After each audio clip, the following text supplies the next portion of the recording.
C'era una volta, in una Verona avvolta dal mistero e dalla sacralità dei suoi antichi edifici, la storia di un uomo di cui si parlava sottovoce e con riverenza, Massimo, vescovo della città nel IV secolo.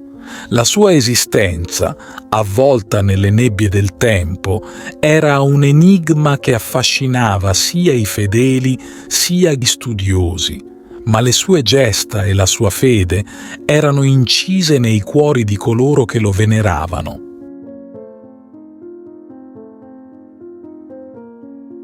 Massimo non era un uomo comune, era noto per la sua dottrina esimia e per una virtù che splendeva luminosa come una stella in una notte senza luna.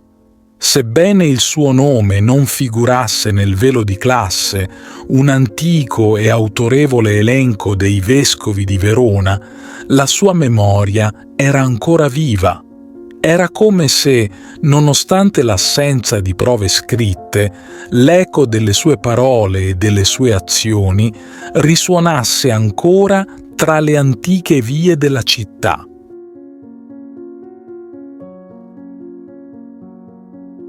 Il 29 maggio la città si animava di una festa liturgica in suo onore, un giorno che univa i cuori dei veronesi in una comune devozione. Questa data non era scelta a caso, coincideva con la celebrazione di un altro Massimo, vescovo di Emona, noto per aver partecipato al Sinodo di Aquileia nell'anno 381. La storia raccontava di una traslazione misteriosa, di reliquie che viaggiavano da Verona a Emona, legando insieme le vite di due uomini di fede attraverso i secoli.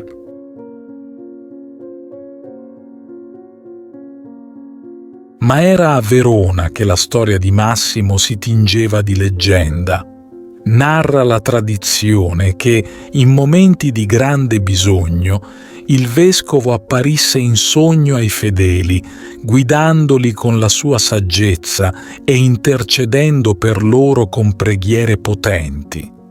Le sue parole erano come un faro nella tempesta, un conforto per le anime in cerca di speranza.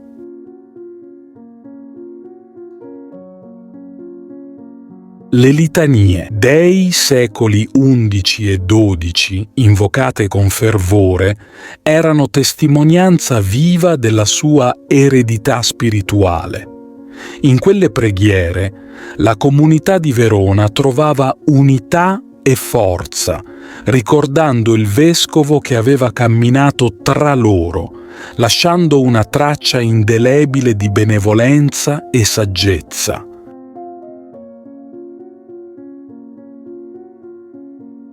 E così, mentre gli anni passavano, la figura di Massimo rimaneva immutata, un simbolo di fede incrollabile e di virtù pura. La sua storia era un ponte tra il passato e il presente, un invito a ricordare che, anche nelle più profonde oscurità, esistono guide luminose capaci di condurre l'umanità verso la luce.